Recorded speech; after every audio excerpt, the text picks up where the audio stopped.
विद्यार्थी मित्रों, हरिओम।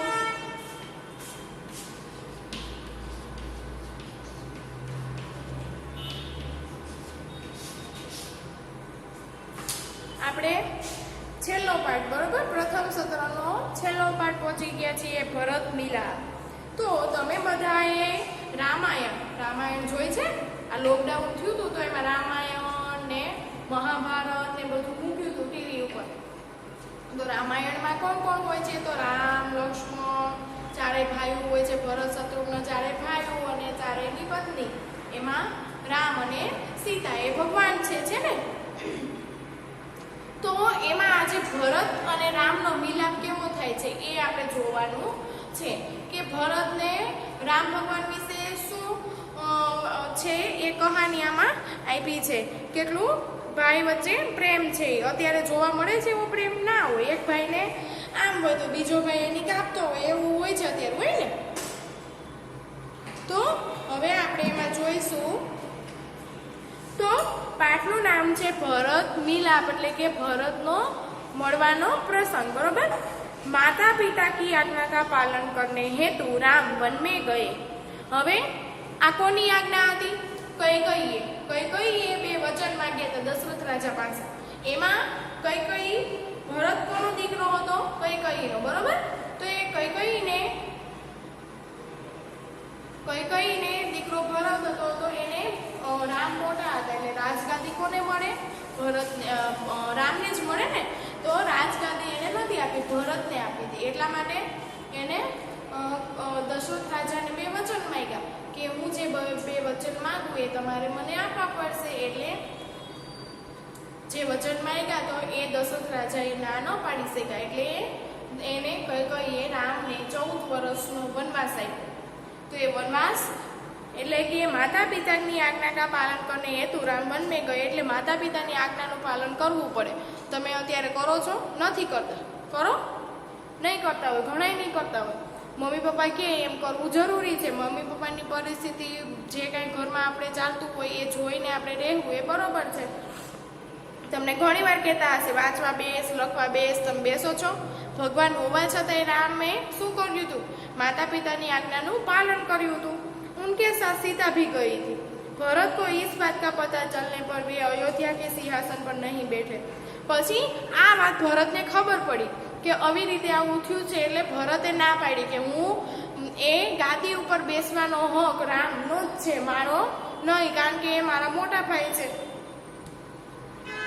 એટલે એ સિંહાસન પર બેસ્યા નહીં, અપિતુ સિંહાસન પર રામ કી ખડાવું રખડ।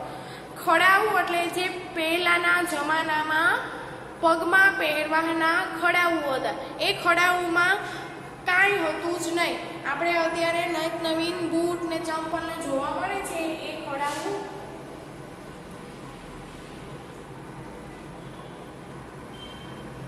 ખાલી પ્લાસ્ટિકના લાકડાના કેવા હોય છે વજનવાળા, અને ખાલી અંગૂઠા અને આંગળી વચ્ચે એવું મોટું બટન આપેલું હોય છે, એના ઉપર આખી આપણા પગ હોય। તમે ઘણી વાર મંદિરમાં જતા હોય તો ત્યાં ખડાવું તમે જોઈ હશે, તો એ ખડાવું આવી હોય છે। તો એને શું કહેવાય? તમે વિચારમાં પડી જશો કે આપણે તો ચંપલ કહીએ છીએ ને, તો એને ખડાવું કહેવાય।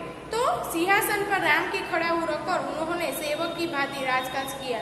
સેવક બનીને એના ખડાવું રાખીને, એટલે કે રાજગાદી ઉપર એવું જ વિચાર્યું કે અહીંયા મારા ભાઈ રામ છે એ સિંહાસન પર બેઠા છે અને તે એની સેવા કરીને, સેવક બનીને એની સેવા કરીને એવી રીતે એને રાજકાજ કર્યું। ભરતને ચલાવવું પડે એટલે રાજકાજ એવી રીતે કરવું। इसलिए कहा है भाई हो तो भरत जैसा। એટલે તો ઘણી વાર કહેવામાં આવે છે કે સારા સુવિચારમાં તમે જુઓ તો એમાં તમને સાંભળ્યું હશે કે ભાઈ હોય તો ભરત જેવો। હવે છે दृश्य वन का एक भाग कुटिया के बाहर राम और सीता बैठे हुए थे। पास ही धनुष बांध लिए लक्ष्मण खड़े थे। लक्ष्मण रामना नाना भाई છે, એટલે લક્ષ્મણ ને ભરત ને અને શત્રુઘ્ન રામ વિના ચાલે નહીં, એટલે લક્ષ્મણ તો રામની સાથે એ પણ વનમાં ગયા હતા। હવે दृश्य वन में राम कहे भाई लक्ष्मण जरा देखो तो यह आवाज कहाँ से आ रही है। તો રામ છે એ લક્ષ્મણને કહે છે કે ભાઈ જોતો જરીક આ અવાજ ક્યાંથી આવી રહ્યો છે. તો લક્ષ્મણ કહે છે इधर उधर देख कर प्रभु सामने से कुछ लोग आते दिखाई दे रहे हैं. तो લક્ષ્મણ આજુબાજુમાં જોઈને કહે છે કે પ્રભુ સામેથી કોઈ આવી રહ્યું હોય એવું મને દેખાઈ રહ્યું છે. राम કહે છે कौन लोग है जरा ध्यान से देखो. કે રામ કહે છે કે કોણ લોકો, એવા કોણ લોકો છે જરા તું ધ્યાનથી જોઈને કે. लक्ष्मण कैसे ध्यान से देखकर अरे यह तो भरत है, साथ ही बहुत से लोग हैं, हमें सावधान हो जाना चाहिए, शायद वे लोग लड़ने आ रहे हैं. तो લક્ષ્મણ કહે છે ધ્યાનથી જોઈને અરે આ તો ભરત છે અને ભરતની સાથે ઘણા બધા લોકો આવી રહ્યા છે, આપણે સાવધાન થઈ જવું જોઈએ, આપણે ચકિત થઈ જવું જોઈએ. શાયદ કે વે લોગ લડને એટલે કે કદાચ આપણી સાથે લડવા પણ આવ્યા હોય. રામ કહે હસતે હુએ. રામ તો સમજે, રામને બધી ખબર જ હતી. રામને વનવાસ જવું પડે એમ હતો, રાવણનો નાશ કરવો પડે એમ હતો, એટલા માટે તો 14 વર્ષનો વનવાસ એ એવું જ પાત્ર એટલે જ મૂક્યું. રામને બધી ખબર હતી આ બધું મારા જીવનમાં જે પણ કંઈ પ્રસંગ થશે, કારણ કે એ તો ભગવાન છે, ભગવાનને તો બધી ખબર જ હોય. એટલે રામ કહે છે હસતે હુએ એટલે हंसते हुए भाई लक्ष्मण तुम तो बिना बात सब करने लगते हो, इतने वर्ष साथ रहकर कि भरत को नहीं पहचाना. એટલે રામ કહે છે કે તું તો ખોટી ખોટી વાતમાં સૌ કરવા લાગે, આટલા વર્ષ તું ભરત સાથે રહ્યો, તું ભરતને સમજી નથી શક્યો કે ભરત કેવો માણસ છે. લક્ષ્મણ કે ઉત્તેજિત હોકર એટલે કે ગુસ્સેથી લક્ષ્મણ છે ગુસ્સો પર કરો આવી જતો. પહચાના ક્यों नहीं, उसी माँ का तो बेटा है जिसने वनवास दिलाया. કે હું શું કામ ન પહચાનું, ઓળખું જ છું, એ જ મારો પુત્ર છે જેને આપણને વનવાસ અપાવ્યો છે. સીતા इसमें बेचारे भरत का क्या दोष. હવે સીતા બોલે છે કે આમાં ભરતનો શું દોષ છે, ભરતનો કાંઈ વાંક છે નહીં, એ તો નિર્દોષ છે. લક્ષ્મણ કે લીજીએ સબ લોગ ઇધર ही आ रहे हैं. લક્ષ્મણ કહે છે લ્યો જોઈ લ્યો, બધા લોકો અહીંયા જ આવી રહ્યા છે. અહીંયા દ્રશ્ય 1 પૂરું થાય છે. હવે આપણે જોઈશું દ્રશ્ય 2. भरत दौड़ते हुए कुटिया के निकट आते हैं. तो भरत दौड़ता दौड़ता જે કુટિયા એટલે કે ઝોપડી, જે ઝોપડી છે એની પાસે આવી જાય છે. ઉનકી આંખો સે આંસુ બહ રહે હે. તેમની આંખોમાંથી આંસુ વહી રહ્યા છે, કારણ કે તે રામને વનવાસ મોકલવા માંગતા હતા નહીં, એટલે એને જોઈ શકતા નથી આવા હાલમાં. એટલે ભરત છે એના આંખમાંથી આંસુ નીકળવા લાગ્યા છે. वे राम के चरणों में पड़ते हैं. राम भरत को उठाकर गले लगा लेते हैं. એ રામના ચરણોમાં પડી જાય છે, આવીને સીધા શું કરે છે, રામને પગે લાગે છે. રામ ભરત को उठाकर गले लगा लेते हैं એટલે રામ છે એ ભરતને ઉઠાકર એટલે ઊંચા કરીને ગળે મળે છે. ભરત રોતે હુએ મુझे क्षमा कीजिए प्रभु. ભરત કહે છે રોતા રોતા કે મને ક્ષમા કરી દો, મને માફ કરી દો ભગવાન. આપકો વનવાસ દિલાને में मेरा कोई हाथ नहीं है. એટલે એવું કહે છે તમને વનવાસ દેવામાં મારો કોઈ જ હાથ છે નહીં, મેં તો મારી મમ્મીને એવું કીધું પણ નથી. આપ મુझसे बड़े हैं, आप ही को राजा बनना चाहिए. કે તમે મારાથી મોટા છો, તમારે જ રાજા બનવું જોઈએ.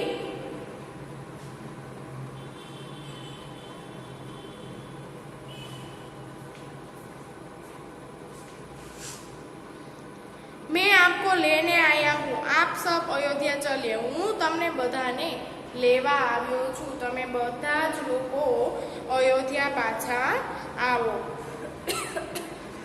इन नगरवासियों की भी यही ઈચ્છા है. જે નગરમાં રહેતા હતા ને એની પણ એવી જ ઈચ્છા હતી કે રામ પાછા ઘરે આવી જાય. એટલે જે ભરતની સાથે કોણ આવ્યા હતા, જે નગર અયોધ્યા નગરમાં જે રહેતા હતા અયોધ્યા ગામમાં, એ બધા નગરવાસીઓ પણ રામની સાથે ભરતની સાથે આવ્યા હતા. નિરાશ ન કીજીએ પ્રભુ, કે તમે ચાલો અમારી સાથે, તમે અમને નિરાશ ન કરો. राम कहे भाई भरत मैं तुम्हारा प्रेम देकर प्रसन्न हूँ। राम કહે છે ભાઈ ભરત હું તારો પ્રેમ જોઈને ખૂબ જ ખુશ થયો છું, किंतु मैं माता पिता की आज्ञा का पालन करने वन में आया हूँ, परंतु मारे माता पिताની આજ્ઞાનું પાલન કરવું પડે એમ છે એટલે હું વનમાં આવ્યો છું। હવે હું વનવાસ પૂરા કરકે ही लौटूंगा, કે હવે હું વનવાસ જે મને આપ્યો છે એ હું પૂરો કરીને જ આવીશ। एक नागरिक नहीं प्रभु आपको हमारे साथ चलना ही होगा, के ना प्रभु के ना भगवान तुम्हारे हमारी साथे आवવું જ પડશે। आपको आपके बिना प्रजा दुखी है, કે તમારા વગર જે પ્રજા છે એ બધી દુખી છે। હવે તમે જોઈ આપણા જ ઘરમાં કરતા હતા હોય કે કયા છે 2-3 દિવસ તો આપણને ગમે ના ગમે, એવી જ રીતે રામને પણ રામના જે નગરજનો છે અયોધ્યા નગરીના નગરજનો એમ જ કહે છે કે તમારા વગર જે બધી પ્રજા છે એ ખૂબ જ દુખી છે, કોઈને ગમતું નથી। પ્રજા को सुखी रखना राजा का कर्तव्य है, અને જે પ્રજાને સુખી રાખવી એ રાજાનું કર્તવ્ય છે। પાછળ પેજ નંબર 46 નંબર। राम नगरजनों इस समय माता पिता की आज्ञा पालन करना मेरा सबसे बड़ा कर्तव्य है।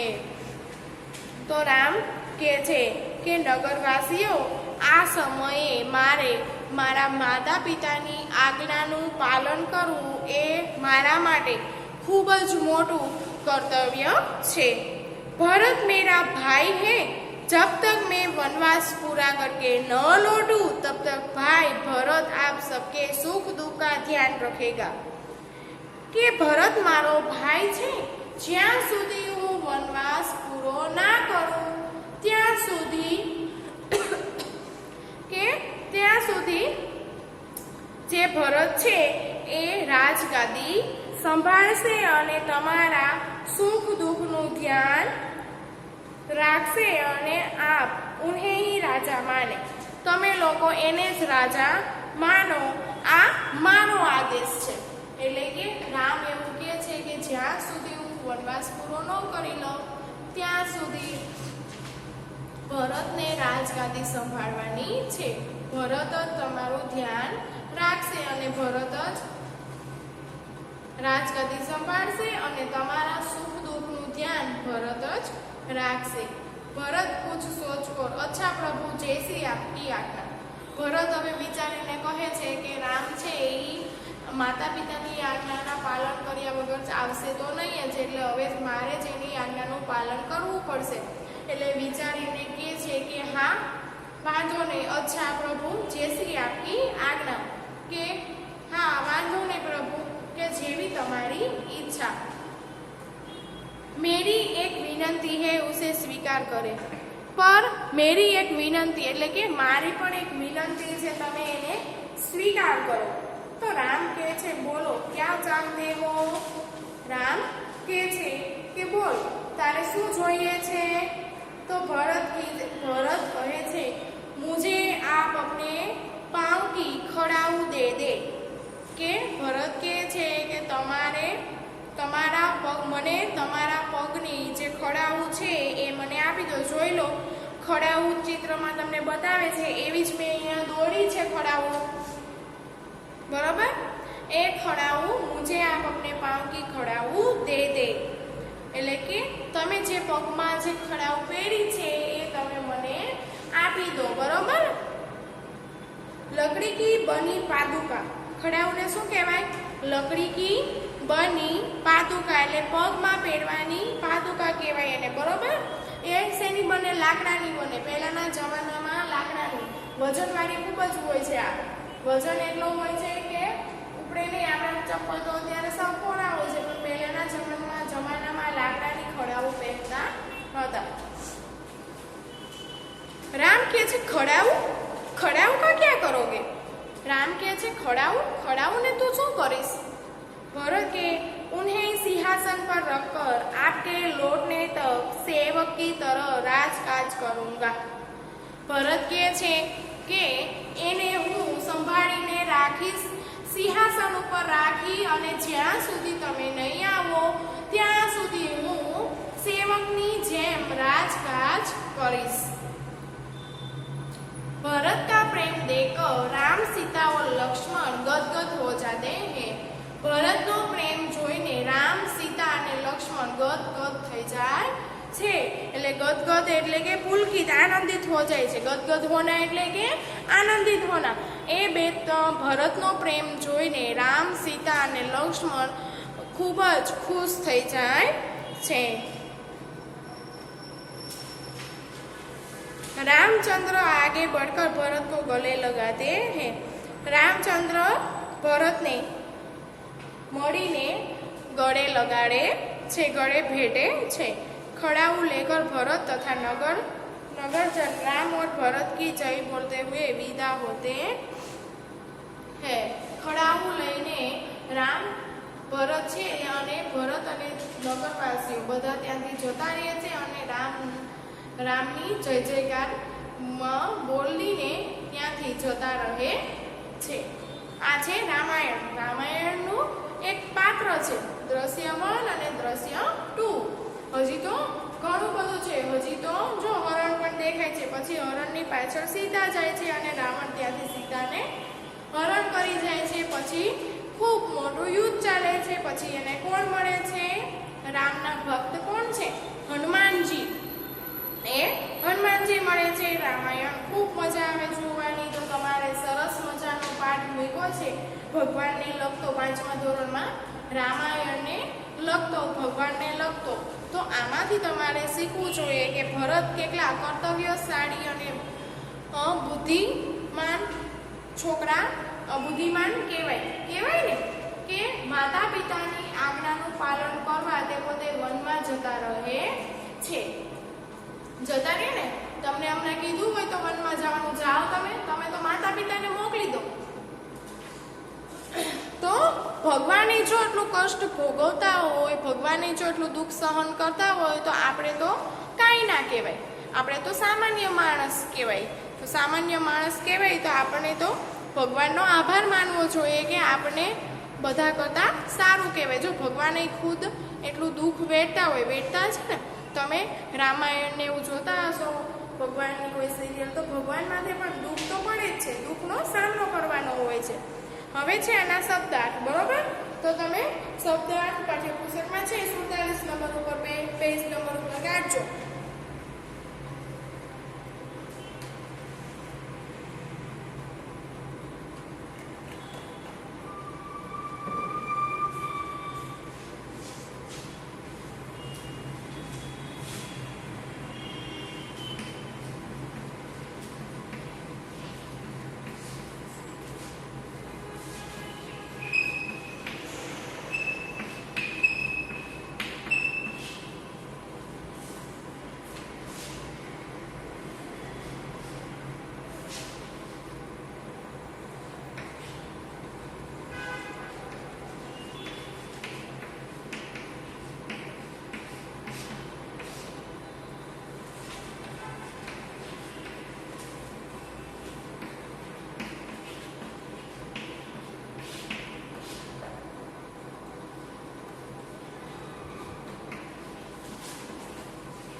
મુહાવરે.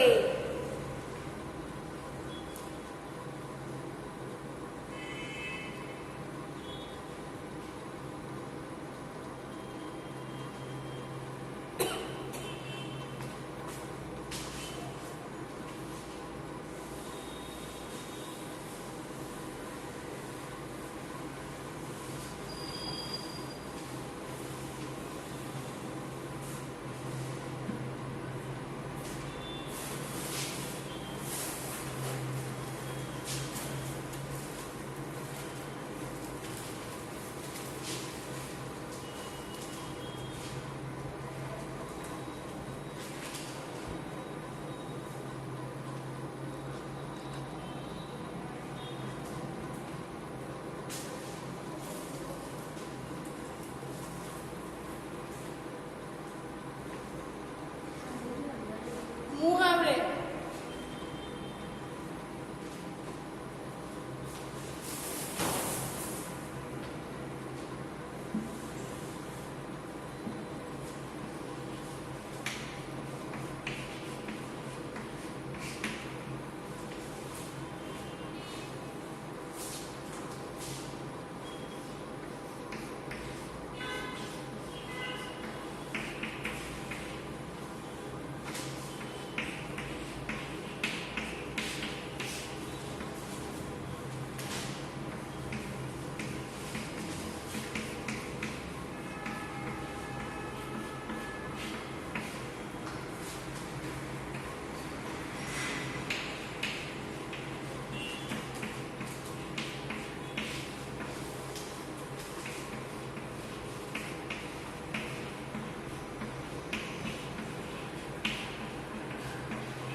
उत्तेजित होना तो શું આવશે?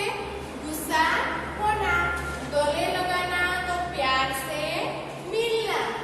गदगद होना तो पुलकित होना अथवा तो आनंदित होना.